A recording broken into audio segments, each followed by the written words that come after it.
My journey into this started probably 12 years ago. I just had completed my undergraduate education, had finished my pre-med coursework, and was thinking about becoming a scientist and a physician.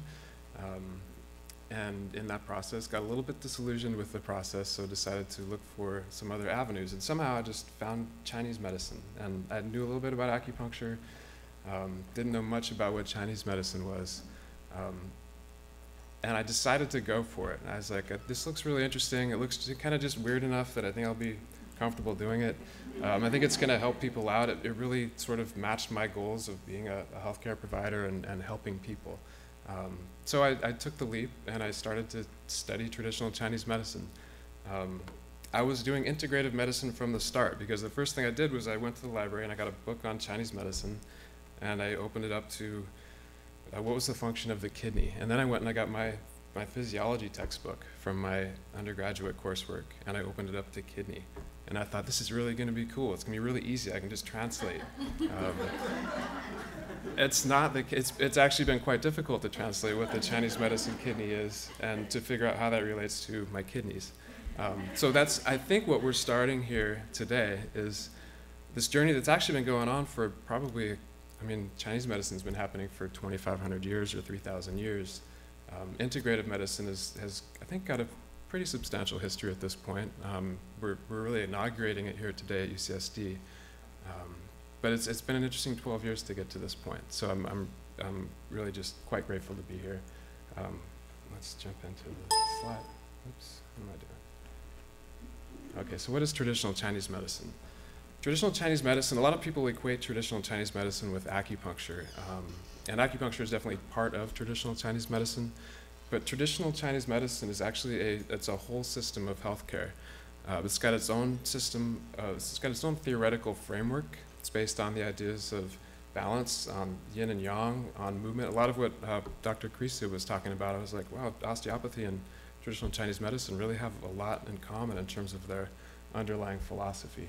So Chinese medicine uses this underlying philosophy and to guide it through diagnostic techniques, which are unique to Chinese medicine, and treatment options and therapies, which are also unique to Chinese medicine. So being a whole system of healthcare, Chinese medicine thinks a little bit differently about health, about the world, about the universe than I think our modern scientific understanding of the body and medicine is. It's very much more of a synthetic type of logic and reasoning. So in Chinese medicine, I'm really trying to build a whole picture of what's going on with my patients. If a patient can come in and have shoulder pain, but I need to figure out how does this one aspect of their physical being relate to their mental being, their spiritual being, the community around them, their relationship to the community around them. So I'm really, as a Chinese medical provider, I have to use this system and I have to be part of that whole system of care to really, I think, do justice to Chinese medicine. Chinese medicine is practiced worldwide.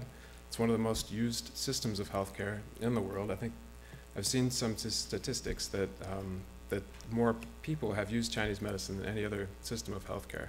So it's interesting that we're just starting to bring this into UCSD. It's got a really long history of use. It has been integrating into the modern healthcare system for the last, probably since it has been inaugurated into the West, so probably the last maybe 100 years. There's definitely a growing base of evidence to support the efficacy of Chinese medicine. And that's something I'm actually very excited about partnering with UCSD on, because UCSD has got a strong history of building evidence base and of doing good scientific research. So I think bringing these two worlds together is just going to be a beautiful thing. It's going to forward, hopefully, the practice of Chinese medicine as well as the practice of integrative medicine. And hopefully it's going to benefit our patients. And I think that's probably really the focus and really the thing that we all need to be being mindful of. Chinese medicine, though, as I said, it may be moving into the West and it may be moving into the modern healthcare system, but it is rooted in this ancient philosophy and practice. So I think as a Chinese medical practitioner, and those of you who do practice Chinese medicine, I think understand this, we really need to stay rooted in that philosophy and in that tradition and in that practice. It's great that I've got the luxury of looking at MRI results and seeing lab results and incorporating that into my understanding of the patient, but when I make decisions about how to practice Chinese medicine, I really need to stay rooted in that philosophy and practice. So it's going to be interesting for us as Chinese medical practitioners, I think, moving into this environment to maintain those roots and to grow into the integrative practitioners that I think that we're all going to become. So this is going to be good. TCM, and when I say TCM, that's short for traditional Chinese medicine. That's not really a political statement. Chinese medicine is more than Chinese. I think the origins of this medicine were in China, so we historically call it traditional Chinese medicine. So TCM is traditional Chinese medicine, and it has a whole lot in common with the underlying philosophies of integrative medicine. So it's actually a nice fit. Chinese medicine and integrative medicine are both patient-centered and humanistic at their core and at their focus. And I know everybody that I've been working with on the inception of this center really has that at the forefront of their mind. I think all the decisions that we've been making about how to incorporate this and how to bring integrative medicine into this university and into this system, really at the heart and at the core have the patient at the center. And I think that's important to remember. We practice an empowerment model of care. We try to teach our patients about how to make their own lives better, how to incorporate health practices into their lives, and how to really be empowered to do things on their own. It's nice to have repeat business, but I think it's a lot nicer to teach people how to maintain and manage their own health. So I think that's another goal that we probably share in terms of TCM and integrative medicine. We have a holistic approach to care, and I know that one of our sort of founding premises of integrative medicine is we're going to bring more holistic practice into the practice of medicine. So Chinese medicine, since its inception and its philosophy is holistic. It treats the patient as a whole. It doesn't necessarily try to reduce the patient to a symptom or a lab result that's out of balance, or it really has to incorporate the patient as a whole. It also has to incorporate the patient into the context of their family and their communities and the people around them and the environment around them. So I might treat a patient differently on a hot day in the summertime than I would on a cold day in the wintertime, just based on the time of year, same patient. Chinese medicine and integrative medicine both have a focus on optimizing health and wellness and on preventing disease. So I think that's really a movement that healthcare needs to take. We really need to spend more time helping people be strong, helping them prevent costly disorders from occurring down the road. And I think we're going to really probably save the system a lot of money in the long run and improve the health of not only our patients, but the healthcare system. So we really want to maintain that focus on health optimization, promoting wellness and preventing disease. The other aspect of traditional Chinese medicine that I like, it's very minimally invasive, and we use natural treatments. So we really try to do things that are not going to disrupt the patient too much. It's almost like doing medical Tai Chi. In Tai Chi, one of the sayings is you can deflect the force of 1,000 pounds with the weight of a feather. So you just step to the side and let the weight go by. I think in Chinese medicine, we tend to operate on the same philosophy. We really want to do as little as we can to get that patient to the place where they need to be. You can look, one of the therapies we use in Chinese medicine is herbal medicine, and we also use food therapy in Chinese medicine. And the way I like to think of this is I like to think of foods as balanced herbs. So if we're using a lot of really strong medicinal herbs, that's more invasive. It's probably going to be less natural in terms of what the body is used to dealing with, and it's going to have more side effects potentially. So if I see a patient and I can recommend some foods, which might take a little bit longer, but which are going to get them to the same point, I think that's kind of the way I like to practice. And I think traditional Chinese medicine holds that as one of its philosophies. And I think integrative medicine is probably going to hold that as a philosophy too. So TCM, traditional Chinese medicine, is a whole system of healthcare. The diagnosis and treatment are based on a holistic assessment of the patient. So the patient comes in with elbow pain. I'm going to ask them a lot of questions that are completely unrelated to their elbow. I might ask them about their dreams. I might ask them about how it's going with their family life. Particularly with neck pain, I like to ask about this. I like to ask, who's your pain in the neck? Because a lot of times you get that neck pain when something is stressing you out or someone is stressing you out. And we really, in order to do a traditional Chinese medical assessment, I have to assess the whole patient. That's the logical framework. So I really have to ask I have to get a sense of who this patient is spiritually, who they are physically, where their mental state is at, where they're at with their family, where they're at in their community. And that's really the only way I can make, I think, a good assessment and come up with a good plan in Chinese medicine. It's important in Chinese medicine that we maintain our traditional Chinese medical theoretical framework. And I think that's going to be important as we move into the integrative medicine arena. Sometimes it's tricky not to fall into the trap of taking a patient's biomedical diagnosis and treating that. Patient can come to me with GERD, gastric reflux. That in Western medicine, that might mean something very specific. In Chinese medicine, that can mean 8 different things, and I need to differentiate which one of those is going to be the best diagnosis for that patient and which treatments are going to most effectively help that patient. And to do that, I really need to remember my framework of thought of traditional Chinese medicine.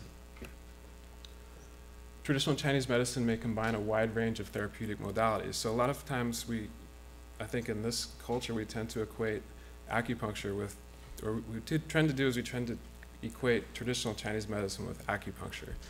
And we tend to do a lot of acupuncture here, and that's actually one of our main treatments that we provide patients. But it really, if we're doing traditional Chinese medicine, we're combining a wide range of these therapies. Let me see, I think the next slide actually talks about the therapeutic practices. So the main therapeutic practices of Chinese medicine are going to be diet nutritional counseling or food therapy, which is actually kind of a balanced approach to herbal therapy, exercise therapy, Tai Chi and Qigong, massage and acupressure, herbal therapy, and acupuncture. So if a patient comes to see me with a particular problem, I have all of these different modalities at my fingertips, and I'm going to choose from a range of these modalities. A patient with an internal medical complaint, maybe a GI complaint, might be more likely to recommend some diet nutritional therapy, some herbal therapy, and I would also use some acupuncture for that. So we have a wide range of modalities that we can use, and it's not just acupuncture. That's kind of the main point that I want to make, is that I think our licenses say licensed acupuncturist. We're starting an acupuncture service here at UCSD, but what we're actually going to be doing is going to be more than that, and I think that's very much going to benefit the patients. And going back to this, I think a lot of people in the Chinese, Dr. Beck and I have been working together for probably 10 years now, I think, and it's been an interesting journey to partner on this, because we've been learning about this sort of the stereotypes and not that it's always a negative thing, but just the preconceptions that exist within the medical community towards Chinese medicine and the Chinese medical community towards the medical community. And there are a lot of those that exist. One of the really cool things about working together is we tend to overcome those stereotypes. We learn about each other, we get comfortable with each other, we see the benefits that each different type of medicine is having for our patients, and that actually is very patient-centered. It gets us over our own selves and gets us more towards looking to what's best for the patient. But one of the fears and one of the preconceptions that I think that the Chinese medical community has about this integrative medicine approach is that we're going to lose something. We're going to lose our ability to practice this whole system of medicine that we have and that we value and that we understand is valuable and is to the benefit of the patient. I think that there's a fear that we're going to be labeled as acupuncturists.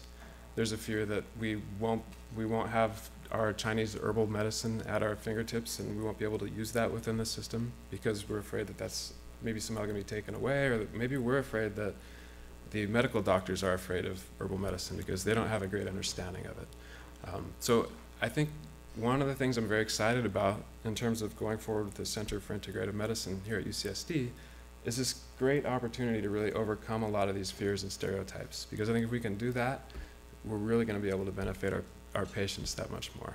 So one of the other things I'm excited about coming into UCSD is those fears, which I didn't hold so much myself, are really alleviated. Like, I feel like we're being brought in as equals, and our medicine is being respected, and the folks here at UCSD who are bringing us in, they want to learn about this, and they want to see what works, and nobody's trying to take our herbs away from us, which is beautiful, you know? And that is an actual fear that I think we have. And please don't take our herbs away from us. They're actually really good. We can study them, we can do some research, it's going to be great. So the point is, this is a whole system of medicine, and when you bring Chinese medical providers into this system, you are bringing in a whole system of medicine, with its own thought processes, with its own diagnostic techniques, with its own therapeutic techniques. It's going to be really cool to study all this and see where we can apply it in a way that works and that benefits our patients. The other cool thing is I think it benefits us because we learn from each other. We can give you guys some acupuncture, you get more relaxed. It's going to be great, you know. Some of the diagnostic methods of traditional Chinese medicine, and I don't really want to go into the details of these, but the point that I want to make about the diagnostic methods of traditional Chinese medicine, observation, palpation, listening. Dr. Carrizo was talking about the importance of touching patients. Listening to patients, how important is that? Questioning your patients. Smelling your patients. Hopefully you're not smelling too much with your patients. That's a kind of a Chinese medicine, you have to wonder how much do you really want to smell these patients. All of these diagnostic techniques are contained within the practitioner. So part of the beauty of Chinese medicine is I don't need an MRI machine, I don't need to take labs, I don't need to do costly diagnostic procedures. It's all in my hands, it's in my senses, it's in my heart. And that's true for all of the Chinese medical providers that are coming in. Which makes Chinese medicine very cost effective in some ways. The other thing that's beautiful about that, well, the thing about that is it takes a lot of training, right? And one thing I'm going to get into when I talk about the credentialing for Chinese medical providers and acupuncturists is that an acupuncturist can be basically credentialed two ways. You can go and study Chinese medicine at a Chinese medical school. Right now it's a 4-year master's program to become a licensed acupuncturist. So you have to sit for your boards and you get your license in each state. You can also get a doctor of acupuncture and oriental medicine at this point, and most of the folks that are going to be coming into UCSD have that doctoral degree, so they've really achieved quite a bit in terms of their training. It takes a lot of training to get good at this. It takes a lot of training to be able to incorporate the theories and just the history of Chinese medicine and to be able to utilize that with your patients. The other way you can become trained to become an acupuncturist is to become a medical doctor and to take, I think it's like a 200-hour course. And I'm all for medical doctors doing this. I think it's great if they learn acupuncture. But I think there's going to be a difference in terms of who you're bringing into the system or who is providing this treatment. A licensed acupuncturist who's gone through training to become a traditional Chinese medical practitioner is really going to be well versed in all of these skills, and they're also going to be very well versed in the theories and practices and history of Chinese medicine. They're going to be well versed in herbal medicine.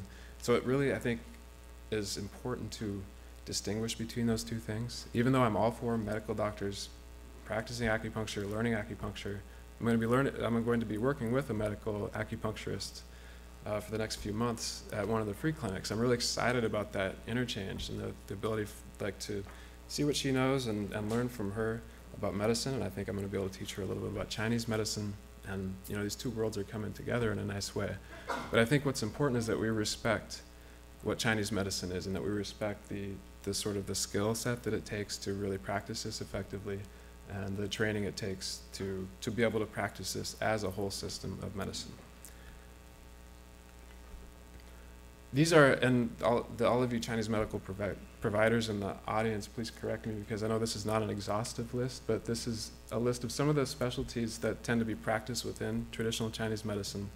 A lot of times people think of acupuncture for pain. That's definitely one of our bread and butter techniques, but as you can see, this is a pretty wide list of specialties, and I think traditional Chinese medicine has a very broad application in the healthcare system. And these are some of the areas that I think we're already making inroads into, and I think these are some of the areas we're going to want to look at UCSD in terms of where do we put our Chinese medical providers or our licensed acupuncturists. And that's part of what I think is going to be the process here, is really looking at the evidence that exists now and saying, well, what evidence do we have to show that this type of healthcare is going to be effective in this arena? And going to those places first. And then we're going to have to develop evidence along the way that supports the use of Chinese medicine wherever it's going to need to be applied or wherever it's going to be valued and provide a value to the system. So it's going to be a process going forward. I really think this is just the beginning. I think I did miss a few specialties up there, but you guys can read through that. The licensing credentials I actually just spoke about for acupuncture. There is a difference between a physician acupuncturist and a licensed acupuncturist who's been trained in all of Chinese medicine. There are established national and state standards for both physician and non-physician acupuncturists. The title, scope of practice vary by state. In California, a Chinese medical provider or a licensed acupuncturist is actually licensed as a primary care provider, which is a responsibility, and also it's a nice thing to have. It's nice that we can provide primary care, that we are seen in that role. I think we, as Chinese medical providers, need to be aware of that responsibility and aware of what that entails. And I think that working with this Integrative Medicine Center at UCSD is really going to help us to develop that and to help further not only the education of the acupuncturists working here, but of the healthcare community as a whole. And how does this fit in? How do we fit in as primary care providers? How does that work? NCAM is the National Certification Commission for Acupuncture and Oriental Medicines. That's the national licensing body that exists. And the American Academy of Medical Acupuncture is the group that licenses medical acupuncturists or physician acupuncturists. What can the patient expect from acupuncture? Does it hurt? How many people have had acupuncture or tried acupuncture? Does it hurt? Keep your hand up if it hurt. It really depends on who you go to, honestly. So I'll vouch for everybody that we brought into the UCSD Center for Integrative Medicine. They're great acupuncturists. It's only going to hurt if it has to, or if it's supposed to. Doesn't hurt that much. I do a lot of pediatric acupuncture, and that's the question we have to get our patients over when we do pediatrics, is it's not going to hurt. Not that bad. I tell them it might hurt a little bit, because sometimes it does. But we use a clean needle technique with acupuncture, so everything we're doing is patient-centered, designed to maintain patient safety. It's also legal to do clean needle technique, which means we use sterile, disposable needles, one-time use only. So there's a high degree of safety with acupuncture. I think the next slide talks about some studies that have been done with acupuncture and safety. There's a rare occurrence of adverse events and a very, very rare occurrence of major adverse events. So you can see this one study looked at over 34,000 cases or treatments, and they found 34 minor adverse events. And the way I demonstrate the safety of acupuncture, the way I usually try to get that across to people, especially when I'm speaking to physicians, is I tell them what my malpractice rates are annually, and it's around $600. So it's got to be safe if the insurance company is willing to insure me for $600 a year. Typically, a patient can expect a course of acupuncture treatment to last from 6 to 12 sessions. So you're going to feel great after an acupuncture treatment. That's going to last for a period of time, and your patients are going to need to repeat this process for a number of sessions. It doesn't mean they have to come in for the rest of their lives, but it takes some time to get the effects that you really want. It's kind of, and the analogy I use here is if you got prescribed antibiotics, you need to take the whole bottle.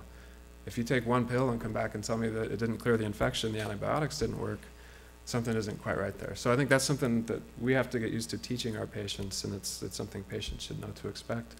There is limited insurance coverage for acupuncture, limited reimbursement, but that's changing all the time, and that's actually, the reimbursement is getting better and more comprehensive all the time for acupuncture. So here at the center, we're going to be billing patients insurance, so patients who do have insurance that will cover acupuncture will be able to use that, and that I think is going to be a really beneficial thing for the patients. That's an area that where this medicine needs to develop and continue to develop, as we need to keep working on getting more insurance reimbursement. I've got a number of slides in the PowerPoint that I think you guys have in your notes that demonstrate some of the evidence for the efficacy of acupuncture and some of the conditions that acupuncture can treat. And I don't need to go through all those today. This is a list that the World Health Organization formulated for conditions that can be treated by acupuncture. A lot of pain complaints you can see, but definitely a wide variety of complaints that acupuncture can effectively treat. The NIH Consensus panel, this is back in 1997, I believe, so this is quite a while back, but even back then there was clear evidence for post-operative and chemotherapy-induced nausea and vomiting, nausea, pregnancy, and postoperative dental pain to be effectively treated by acupuncture. I've been working with some of the surgeons here at UCSD to develop a pre-op and post-op acupuncture service. So it's kind of nice. There's a nice sort of coalescence that there is good evidence for this type of service, and that's kind of where we're starting. So kind of use the evidence we have as our base and move forward. And we're actually developing a research protocol for that, so hopefully we can add to the evidence base as we go forward. Some other conditions that are well treated by acupuncture. Acupuncture is cost effective. So there's some really good research coming out lately, and this is the type of research I think that we need to move towards. And with Chinese medicine is whole systems research, and systems that doesn't, or it's research that doesn't necessarily try to break down the bits and pieces of what might be working in terms of acupuncture and Chinese medicine, but look at it pragmatically.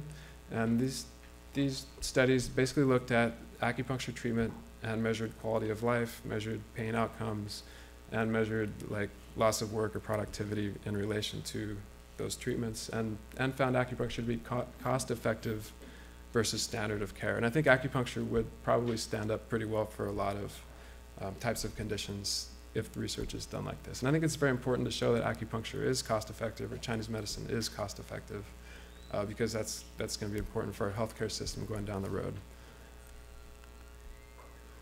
I'm very excited, as I was saying, about this Center for Integrative Medicine, about bringing traditional Chinese medicine into this. We're starting with, as Rusty said, this is a distributed model of care, so we're not going to have a center of acupuncture. We're not going to have a big acupuncture clinic somewhere on campus. We're going to distribute these clinics to where the patients are already at, which I think is also a very patient-centered approach. It's a very efficient approach. And it looks like my time's up, but we're going to start in the family medicine clinics in La Jolla, Scripps Ranch, and Hillcrest, and hopefully move into some of these other departments down the road.